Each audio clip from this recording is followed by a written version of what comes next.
আসসালামু আলাইকুম। আমি মোহাম্মদ মহিম হাসান। আমি আজকে নবম এবং দশম শ্রেণীর টেন্স নিয়ে আলোচনা করব। আমরা ধারাবাহিকভাবে যেভাবে টেন্স নিয়ে আলোচনা করি আজকেও তার ব্যতিক্রম হবে না। আজকে আমরা পাস্ট ইনডিফিনিট টেন্স নিয়ে কথা বলবো। শুরুতেই আমরা জেনে নেব পাস্ট ইনডিফিনিট টেন্সের সংজ্ঞা।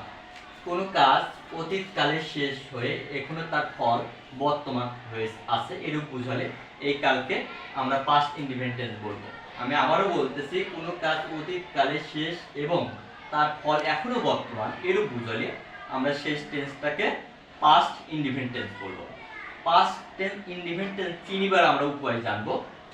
যে চিনিবার উপায় বাংলা ক্রিয়াপদের শেষে লাম, লে, লেন, ল, নি, নাই ইত্যাদি থাকবে, তাহলে বুঝে নেব এটা পাস্ট ইনডিফিনিট টেন্স। আমি আবারও বলতেছি, বাংলা ক্রিয়াপদের শেষে লাম, লে, নি, লেন, ল, নি, নাই ইত্যাদি থাকবে। এটা থাকলে আমরা বুঝে নেব যে এটা পাস্ট ইনডিফিনিট টেন্স। এখন আমরা জানবো পাস্ট ইনডিফিনিট টেন্সের গঠন প্রণালী, যেটাকে আমরা ইংলিশে স্ট্রাকচার বলি। গঠন প্রণালী কি? প্রথমে সাবজেক্ট, তারপর ভার্বের প্রেজেন্ট ফর্ম, ভার্ব লিখবো, ভার্বের সবসময় পাস্ট ফর্ম লিখবো, এরপরে সেন্টেন্সের বাকি অংশ। তাহলে আমরা এখানে একটা সেন্টেন্স লিখে রেখেছি, একটা বাক্য লিখে রেখেছি। আমি বাজারে গিয়েছিলাম।